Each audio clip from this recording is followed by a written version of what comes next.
الله تعالى وبركاته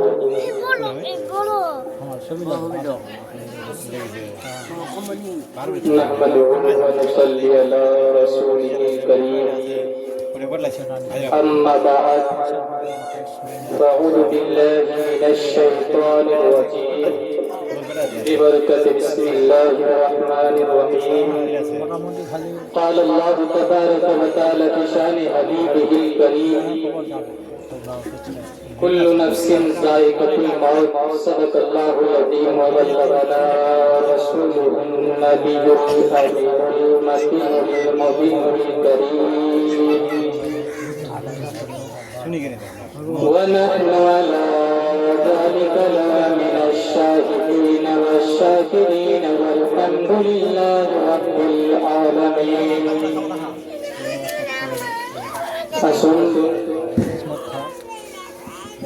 সর্বপ্রথম সকলে মিলে একবার নবী মুস্তাফা সাল্লাল্লাহু তাআলা আলাইহি ওয়াসাল্লামের বারগাহে দুরূদ শরীফের হাদিয়া পেশ করে সকলে আমার সাথে বলো আল্লাহুম্মা সাল্লি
আমি কোরআনে মুকদ্দাস থেকে একটি পবিত্র আয়াত আপনাদের সামনে তুলে ধরেছি কুল্লু নাফসিন যায়কাতুল মাউত তিনার অর্থ হচ্ছে প্রত্যেকটি মানুষকে মওতের স্বাদ চাখতে হবে। এরকম কেউ নাই যে দুনিয়াতে আসার পরে কারো মৃত্যু হয়। এইটা রইলের মেলা তিফানখানার ব্যবস্থা হযরতে আদম নিয়ে এখন যতগুলো মানুষ আল্লাহ রাব্বুল আলামিন দুনিয়ার মাঝে পাঠিয়েছে সকলকে কিছু হয়তো চলে গিয়েছে, এখনো আমরা বেঁচে আছি, কিন্তু আমাদেরকেও যেতে হবে। আজ হোক কি কাল যেতে হবে। তাই আল্লাহ রাব্বুল আলামিন কোরআনে মুকদ্দাসে বলেছেন কুল্লু নাফসিন যায়কাতুল মাউত, প্রত্যেকটি মানুষকে এই দুনিয়া ছেড়ে যেতে হবে, দুনিয়ার সাথে সাথে মওতের স্বাদ চাখতে হবে। বাবা আমার কোরআনে মুকদ্দাসে অন্য জায়গায় বলেছেন নাহনু ফারকারনা বাইনাকুমুল মাউত, আমি তোমাদের মাঝখানে মওত লিখে দিয়েছি, মৃত্যুকে লিখে দিয়েছি। বোঝা যাচ্ছে এই আয়াতখানার যখন তাফসীরে যাবেন আপনারা তখনই বুঝতে পারবেন যে আল্লাহ রাব্বুল আলামিন কেন বলেছে আমাদের। আল্লাহ বলেছেন আমি তোমাদের মাঝখানে মওতকে লিখে দিয়েছি। তো আমাদের দাদা এসছে, বড় আব্বা এসছে, ওরা চলে গিয়েছে, আমরা এসেছি, আমাদেরকেও একদিন যেতে হবে। ছোট্ট বাচ্চা যদি থাকে, যদি আল্লাহ রাব্বুল আলামিনের আদেশ হয়ে যায়, তাহলে ওনাকেও এই পৃথিবী ছেড়ে যেতে হবে। তো যাওয়ার আগে আল্লাহ রাব্বুল আলামিনের পবিত্র জান্নাতে প্রবেশ করার জন্য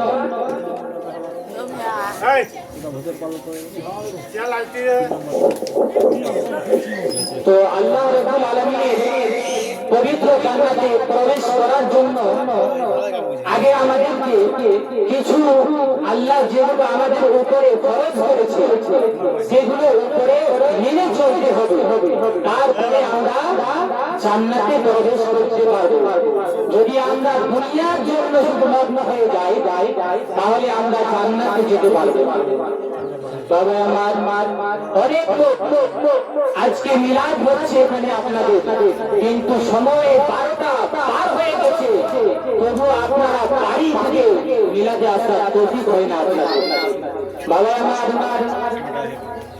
আল্লাহ রাব্বুল আলামিন কোরআনে মুকাদ্দাসের মধ্যে বলে দিয়েছেন প্রত্যেকটি মানুষকে মওতের সাথ রাখতে হবে। তো এই পৃথিবী থেকে আমাদেরকে যেতে হবে। আমরা যদি দুনিয়ার জন্য শুধু রয়ে যাই,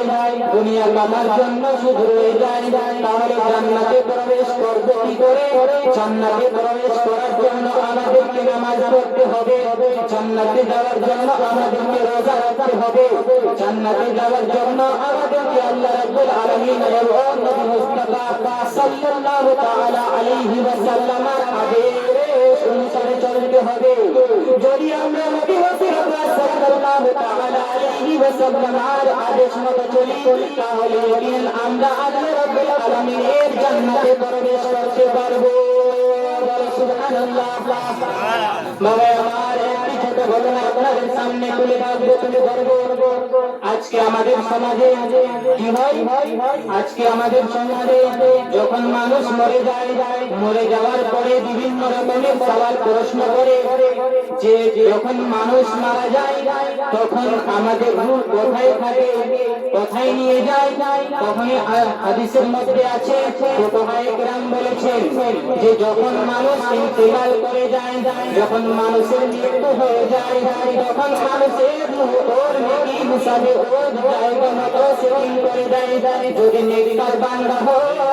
তাহলে আল্লাহ রাব্বুল আলামিন ফেরেশতাকে হুকুম করবে, হে ফেরেশতা তুমি ইনার রূহটাকে তুমি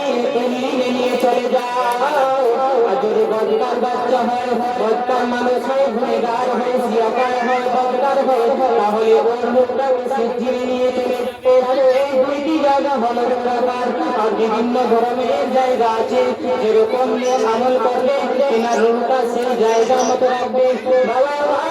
কিন্তু বোঝার মতো একটা জিনিস আছে, আমাদের রূহ তো ইল্লিনে থাকে কিংবা সিজিনে থাকে, কিন্তু নবী মুস্তাফা সাল্লাল্লাহু তাআলা আলাইহি ওয়াসাল্লামের ঘটনা শুনেন। নবী মুস্তাফা সাল্লাল্লাহু তাআলা আলাইহি ওয়াসাল্লামের রূহ যখন আল্লাহ রাব্বুল আলামিন হযরত ইসরাঈলকে হুকুম করলেন, অর্ডার দিলেন, হে ইসরাঈল তুমি চলে যাও, নবী মুস্তাফা সাল্লাল্লাহু তাআলা আলাইহি ওয়াসাল্লামের রূহটাকে বের করে নিয়ে আসো।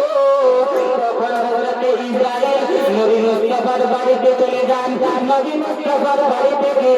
আরজ করতেছে, দরওয়াজাতে হাত দিয়ে বলে, হে নবী মুস্তাফা, হে আল্লাহর প্রিয় নবী, ও আমাদের নবী, শুনো আল্লাহ রাব্বুল আলামিনের আদেশ হয়েছে, আল্লাহ রাব্বুল আলামিনের হুকুম হয়েছে, আল্লাহ রাব্বুল আলামিনের অর্ডার হয়েছে যে আল্লাহ হুকুম করেছে আপনার রূহটাকে নাকি কবজ করে নিয়ে যাওয়া। যখন নবী মুস্তাফা সাল্লাল্লাহু তাআলা আলাইহি ওয়াসাল্লাম শুনলো হযরত ইসরাঈলের মুখ থেকে এই কথাটা, তখন নবী মুস্তাফা বলল, এর মতো খুশনসিব আর দুনিয়াতে কেউ হতে পারে না যে আমি আছি আল্লাহর হুকুম হয়েছে, আল্লাহ বলেছে আমার রূহটাকে নিয়ে যাওয়ার জন্য, তাহলে নিয়ে যাও না, তাড়াতাড়ি করো, আমার রূহটাকে তুমি নিয়ে চলে যাও। যখন হযরত ইসরাঈল আলাইহিস সালাম নবী মুস্তাফার রূহটাকে বের করে, নবী মুস্তাফার রূহটাকে হাতে নিয়ে যখন আল্লাহ রাব্বুল আলামিনের বারগাহে চলে যায়, তখন আল্লাহ রাব্বুল আলামিনের কাছে যাওয়ার পরে আরজ করতেছে, আলম আল্লাহকে কায়নাত আমি তো নবী মুস্তাফা সাল্লাল্লাহু তাআলা আলাইহি ওয়াসাল্লামের রূহটাকে বের করে নিয়ে এসেছি এখন বলে আল্লাহ আমি নবী মুস্তাফার এত সুন্দর পবিত্র রূহটাকে কোথায় রাখবো আল্লাহু আকবার কবিরা যখন হযরত ইসরাঈল আলাইহিস সালাম আল্লাহ রাব্বুল আলামিনকে প্রশ্ন করলো বলে আমি নবী মুস্তাফার রূহটাকে কোথায় রাখবো তখন আল্লাহ রাব্বুল আলামিন বলছে হে ইসরাঈল শুনো আমার নবী দুনিয়ার শেষ নবী আল্লাহর নবী রূহটাকে তুমি এরকম জায়গাতে রেখো যেখানে নবী মুস্তাফার কোনদিন নজর পড়েনি যেই জায়গাতে নবী মুস্তাফার নজর পড়েনি আল্লাহু আকবার কবিরা ওই রূহটাকে নিয়ে হযরত ইসরাঈল আলাইহিস সালাম পুরো পৃথিবীটাকে ঘুরলো দেখছে যে নবী মুস্তাফার নজর পুরো পৃথিবীতে পড়ে আছে আল্লাহু আকবার কবিরা তখন আবার আল্লাহর কাছে চলে যায় বলছে আল্লাহ আমি পুরো জাহানকে ঘুরে দেখে নিলাম যে নবী মুস্তাফার নজর কোন জায়গায় এরকম নাই যেখানে নবী মুস্তাফার নজর পড়েনি তখন হযরত ইসরাঈল আলাইহিস সালাম আসমানে চলে গেলেন আসমানে যাওয়ার পরে পুরো আসমানকে দেখলেন দ্বিতীয় আসমানে চলে গেল তৃতীয় আসমানে চলে গেল চতুর্থ আসমানে চলে গেল পঞ্চম আসমানে চলে গেল এরকম করে করতে করতে সাতওয়া আসমান পর্যন্ত পৌঁছে গিয়েছে দেখছে যে নবী মুস্তাফার নজর এখানে উপরে রয়েছে তারপরে আল্লাহ রাব্বুল আলামিনের কাছে আসলো আসার পরে আরজ করতেছে আমি তো সাত আসমান পর্যন্ত ঘুরে দেখে নিলাম যে নবী মুস্তাফার এরকম কোন জায়গা নাই যে নবী মুস্তাফা আমার দেখিনি এরকম কোন জায়গা নাই যে নবী মুস্তাফা আমার দেখিনি তারপরে হযরত ইসরাঈলকে বলল আর অন্য জায়গা আছে তুমি আরো দেখো চেষ্টা করো তখন হযরত ইসরাঈল আলাইহিস সালাম আরশে আযমে চলে গেলেন আরশে মুআল্লায় চলে গেলেন দেখছে যে এরকম কোন জায়গা নেই যে নবী মুস্তাফা আর নজর করেনি চোখ ভরে করেনি তারপরে জান্নাতে প্রবেশ করলেন জান্নাতে প্রবেশ করলো রোজাতে প্রবেশ করলো তবে এখানে দেখতে পাচ্ছে যে নবী মুস্তাফা সাল্লাল্লাহু তাআলা আলাইহি ওয়াসাল্লাম আর নজর পড়ে রয়েছে নবী মুস্তাফা জান্নাতকেও দেখেছে নবী মুস্তাফা জাহান্নামকেও দেখেছে নবী মুস্তাফা আসমানকেও দেখেছে নবী মুস্তাফা পুরো পৃথিবীকে দেখে নিয়েছে তারপরে হযরত ইসরাঈল আলাইহিস সালাম আল্লাহর দরবারে এসে আরজ করতেছে হে আল্লাহ তুমি বলো এখন তো আমি জান্নাতকে দেখে নিলাম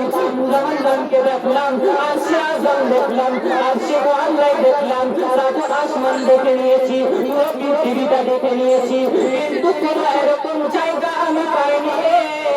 যেখানে নবী মুস্তাফা চোখ পড়েনি বলে সুবহানাল্লাহ বাবা আমার যখন আল্লাহ রাব্বুল আলামিনের কাছে বলছে হে আল্লাহ এখন তুমি বলো আমার প্রিয় নবী আমার পবিত্র নবীর পবিত্র রূহকে কোথায় রাখবো তারপর দেখছে যে আমার নবী তো জিন্দা নবী মরার পরে আমরা জিন্দা মানি নবীকে আমরা জিন্দা এখনো মানি কিছু কিছু লোক আছে যারা জীবিত মানে না নবীকে মাটিতে মিশিয়ে যাওয়ার মতো কথা বলছে আল্লাহ আকবার কবিরা যখন হযরত ইসরাঈল আলাইহিস সালাম আল্লাহ রাব্বুল আলামিনের কাছে যায় তখন আরজ করছে হে আল্লাহ তুমি বলে দাও এখন আর বুঝতে পারবো না যে আমার নবী মুস্তাফার রূহটাকে কোথায় রাখবো তখন আল্লাহ রাব্বুল আলামিন আরজ করতেছে আল্লাহ রাব্বুল আলামিন বলছে হে ইসরাঈল শোনো শোনো তোমার নবী আমার নবী মুস্তাফা বিশ্বজাহানের নবী পবিত্র নবী কায়নাতের নবী রূহটাকে তুমি আবার নবী মুস্তাফার রওজা মুবারকের ভিতরে গিয়ে তুমি নবী মুস্তাফার ভিতরে ডালিয়ে দাও প্রবেশ করিয়ে দাও বলো সুবহানাল্লাহ এখান থেকে আমরা বুঝতে পারছি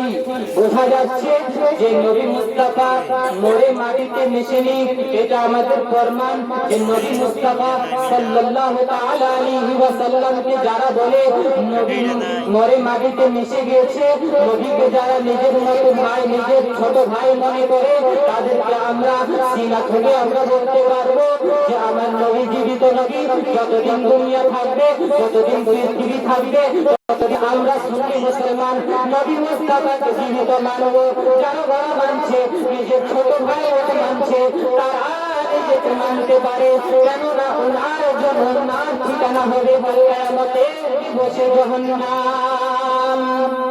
বাবা আমার বোঝা যাচ্ছে আমার নবী পবিত্র নবী, কায়নাতের নবী বলতে রাখা হয়েছে আল্লাহু আকবার আল্লাহু আকবার। নবী মুস্তাফা সাল্লাল্লাহু তাআলা আলাইহি ওয়াসাল্লাম যিনি আমাদেরকে আদেশ করেছেন যে 5 ওয়াক্তের নামাজ পড়ো। এই সুন্নি মুসলমান ভাইরা আমার, তোমরা যদি নামাজকে যদি ঠিকভাবে পড়ে থাকো, তারপরে যদি হজ যাকাত করে থাকো, আর যদি আমার ফরমানের মতো আমার আদেশের মতো জীবন যাপন করতে পারো, তাহলে একদিন মরার পরে তোমাকে আমার আল্লাহ রাব্বুল আলামিন তোমাকে জান্নাতে প্রবেশ করে দিবে। সুবহানাল্লাহ। তবে আমার ওলামায়ে কিরাম, মুফতিয়ানে ইজাম এখানে বসে আছেন। আমি আমার ওয়াজকে বেশি বড় করতে চাই না, তাই আমি আমার গল্পগুলোকে এখান থেকে কেটে করছি। যদি আমার বলার মাধ্যমে আপনাদের শোনার মাধ্যমে ভুল ত্রুটি হয় তাহলে আমি ক্ষমা করে দেবো। আল্লাহ যেন আমাকে মাফ করে, আপনাদেরকে যেন মাফ করে। তো আস্তাগফিরুল্লাহ রাব্বি মিন কুল্লি যামবি ওয়া আতুবু ইলাইহি। আসসালামু আলাইকুম ওয়া রাহমাতুল্লাহ।